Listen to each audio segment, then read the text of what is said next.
आउज़ुबिल्लाहिमिनश्शैतानिर्रजीम बिस्मिल्लाहिर्रहमानिर्रहीम। अस्सलाम वालेकुम एवरीवन, क्या हाल चाल है आप सबके। उम्मीद करती हूँ कि आप सब लोग ठीक होंगे। अल्हम्दुलिल्लाह मैं भी खैरियत से हूँ। अल्लाह का बहुत करम है। हर नए यूट्यूबर की तरह मेरी कोशिश होती है कि इस वीडियो पे अपना 100% दूँ, जो कि मैंने देने की कोशिश की है।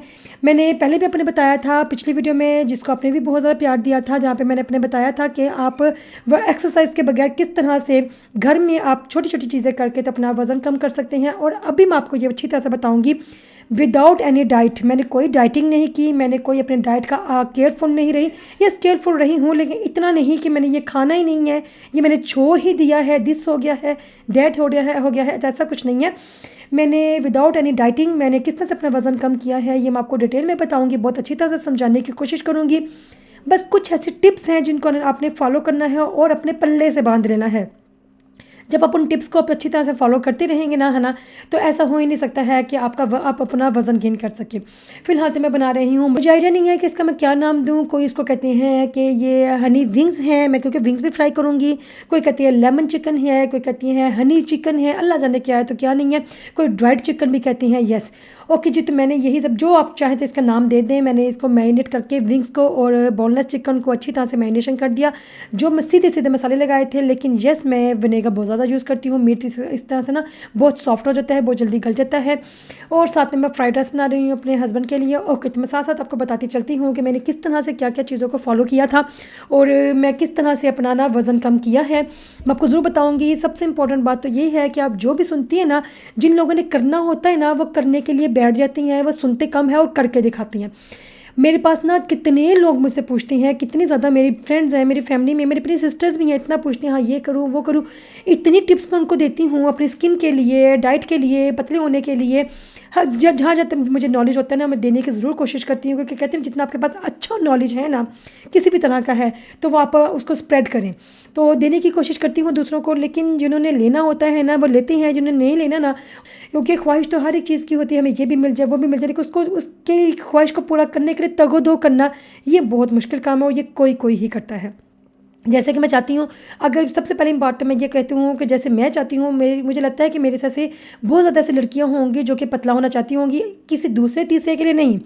मैं अगर पतला होना चाहती हूँ और पतला ही सेहत तंदुरुस्ती के साथ पतला ही रहना चाहती हूँ, तो वो मेरे अपने लिए है कि मैं जब कपड़े पहनूँ, तो मैं जब खुद पर आपको शीशे पे देखूँ, तो मैं अपने आप को अच्छी लगूँ। अगर आप अपने हस्बैंड के लिए, अपनी फैमिली के लिए, अपने बच्चों के लिए करना चाहते हो, तो एक अलग इशू है। लेकिन मैं तो अपने आप के लिए पतला होना चाहती हूँ, तो मैं क्या करती हूँ, मैं ना मीठा बहुत कम यूज़ करती हूँ। यस, इतने बड़े बड़ी जो एक्टर्स हैं दुनिया जहाँ के, जितने भी, उन्होंने अपनी ज़िंदगी से चीनी को खारिज कर दिया हुआ है।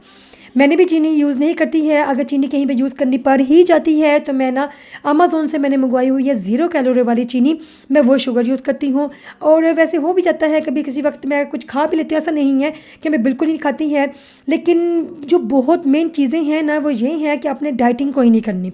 मैंने एक बार केटो डाइटिंग की थी, अल्लाह कभी किसी वक्त ना मैं इसका भी बताऊँगी कि केटो डाइटिंग से क्या क्या ड्रॉबैक होती हैं। बहुत अच्छा है, बहुत एडवांटेज तो होता है, पतली हो जाती हो अच्छा खासा, आपको ना हफ्तों में, दिनों में ना फ़र्क महसूस होता है। मेरे पे भी फ़र्क महसूस हुआ था। लेकिन केटो डाइट ने मेरा जो हाल किया था ना, है ना, ओ माय गॉड, मैं इतनी दलदल रह के बैठी हुई हैं। आप यकीन करें, तकरीबन 1 साल हो गया, मैंने 1 या 2 साल हो गए मैंने केटो डाइट किए हुए, और 2 सालों से मैं डॉक्टरों के चक्कर लगा रही हूँ। मेरे हाथों की दर्द, मेरे पैरों के दर्द और मेरे ना कमर के दर्द इतनी शदीद है कि मैं जो मर्ज़ी वाइटामिन ले लूँ, मैं जितनी डॉक्टरों के पास भी जाती हूँ ना, इवन मैंने इकोग्राफी कराई है, मैंने एक्सरे करवाई है, सब कुछ ठीक है, कोई कमी नहीं है, कोई पेशी नहीं है, कोई फ्रैक्चर नहीं हुआ, कुछ नहीं हुआ। लेकिन मेरी हड्डियों में इतनी शदीद दर्द है ना, और मुझे लगता है कि केटो डाइट से पहले मेरे ये दर्द मेरी ज़िंदगी में नहीं आई थी। केटो डाइट के बाद ही ये चीज़ें मेरी ज़िंदगी में आई हैं। कभी इंशाल्लाह से डिटेल में मैं बताऊंगी कि केटो में आप क्या क्या कुछ खा सकते हैं। फिर भी अगर किसी ने केटो करना हुआ तो क्या कुछ खा सकते हैं, मैं बहुत अच्छी आपको आइडियाज़ भी दूंगी, जिस पर आप केटो को ना डाइट करते हुए बहुत अच्छी तरह से अपने चीज़ों को बड़े ईजीली बना सकेंगे। और केटो के ड्रॉबैक्स भी मैं उस वीडियो में ज़रूर बताऊँगी। फिलहाल तो मैं आपको बता रही हूँ कि मैं विदाउट एनी डाइटिंग किस तरह से मैंने अपने आप को पतला किया है। सबसे इंपॉर्टेंट बात यह है, अगर आप चाहती हैं अपने आप को पतला करना, तो अपने खाने का स्केड्यूल देखें। ये बहुत इंपॉर्टेंट चीज़ है कि खाने का स्केड्यूल क्या है। आप चावल भी खा सकते हैं, आप मीठा भी खा सकती हैं, आप फ्राई चीज़ें भी खा सकती हैं। खैर यार, जो मैंने जो खाना बनाया है ये मैं नहीं खाऊंगी। मैं वाइट चावलों के साथ ना, मैंने फ्राइड राइस जब बनाए थे तो वाइट चावल थोड़ा सा निकाल लिए थे, तो वाइट चावल के साथ मेरे पास कल का खाना बना हुआ था पालक का, तो मैं वो खाऊंगी। मुझे चाइनीज़ सालन ज़्यादा पसंद नहीं आते। आपने खाने का स्केड्यूल कैसे देखना है कि आप सब कुछ खाएं, क्योंकि हर एक चीज़ में कोई ना कोई ताकत ज़रूर होती है। रोटी में भी है, फ्रूट्स में भी है, सब्जियों में भी है, दालों में भी है, लेकिन आप अपनी क्वांटिटी देखिए और टाइमिंग देखें। मैं अपना पर्सनली बताती हूँ, आप उसमें से ना मैच कर लीजिएगा क्या सही है क्या गलत है, किस तरह से आप कर सकते हैं, किस तरह से आप नहीं कर सकते। मैं क्या करती हूँ, नॉर्मली मैं पहले ऐसे नहीं करती थी, लेकिन तकरीबन 2-3 महीने से मैं ऐसा करती हूँ कि मैं सुबह का नाश्ता नहीं करती है। मैं सुबह ना जब बच्चों को स्कूल ड्रॉप करके आती हूँ तो मैं क्या करती हूँ, मैं दूध का एक कप पी लेती हूँ। दूध का कप पीने के बाद मेरे जब खाना तैयार होता है, क्योंकि 11 बजे तक मेरा खाना तैयार हो चुका होता है, 11 से 11:30 बजे के बीच। तो 11:30 बजे के बीच जब मेरा खाना तैयार होता है तो मैं नाश्ता और खाना एक के साथ खा लेती हूँ, लेकिन मैं खाती सही माशाअल्लाह से टका गई हूँ। टिका के खाने के बाद फिर मैं क्या करती हूँ, फिर मैं इतना टिका के खाती हूँ कि मुझे शाम तक 5 से 6 बजे तक भूख बिल्कुल भी नहीं लगती। और इन बिटवीन सिर्फ मैंने पानी पीना होता है। पानी के बगैर मैंने कोई जूस, मैंने कोई टॉफ़ी, कोई चिप्स, कोई भी चीज़ मेरी ना मुंह में डालने की मेरा दिल ही नहीं करता है, क्योंकि मैंने सही पेट भर के माशाअल्लाह से अल्लाह ताला की नियमतों को खा चुकी होती हूँ। तो इसलिए मैं 4 से 5 या 5 से 6 बजे के करीब मैंने फिर तब कुछ भी नहीं खाना होता है। 5 साढ़े 5 बजे के करीब मगरिब पड़ने के बाद मैंने रात का खाना खा लेना होता है। रात का खाना जब मैं खाती हूँ 5-6 बजे के बीच, तो उस वक़्त खाना खाने के बाद रात को सोने तक तकरीबन 11-12 बजे मैं सोती हूँ। ये बहुत बहुत बहुत इम्पॉर्टेंट चीज़ है कि रात को सोने से पहले आपने कुछ नहीं खाना।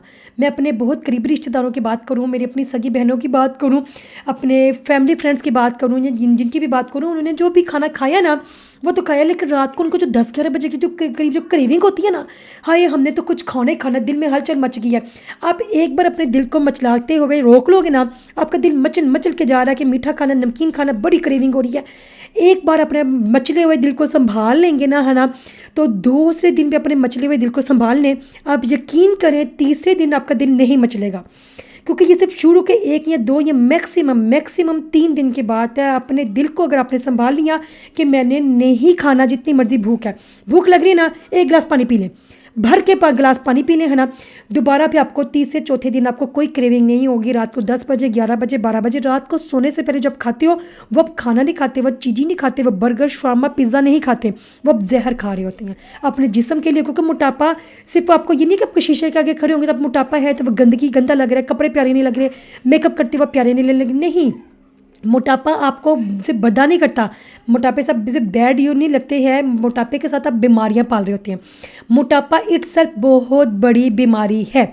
अगर आप मोटापे से बचना चाहते हैं तो खाने के ऊपर फोकस करें, कम खाएं, एक ही बार खाएं, टिका के खाएं, लेकिन 5-6 घंटे तक उसके बाद फिर कुछ भी ना खाएं। मैं यही फार्मूला अप्लाई करती हूँ। सुबह 11 साढ़े 11 बजे के करीब मैं खाना खाती हूँ, 11:30 बजे के बाद मैंने कुछ नहीं खाना, 5 साढ़े 5 बजे के करीब रात का खाना खाती हूँ, उससे पहले उसके बाद मैंने कुछ नहीं खाना।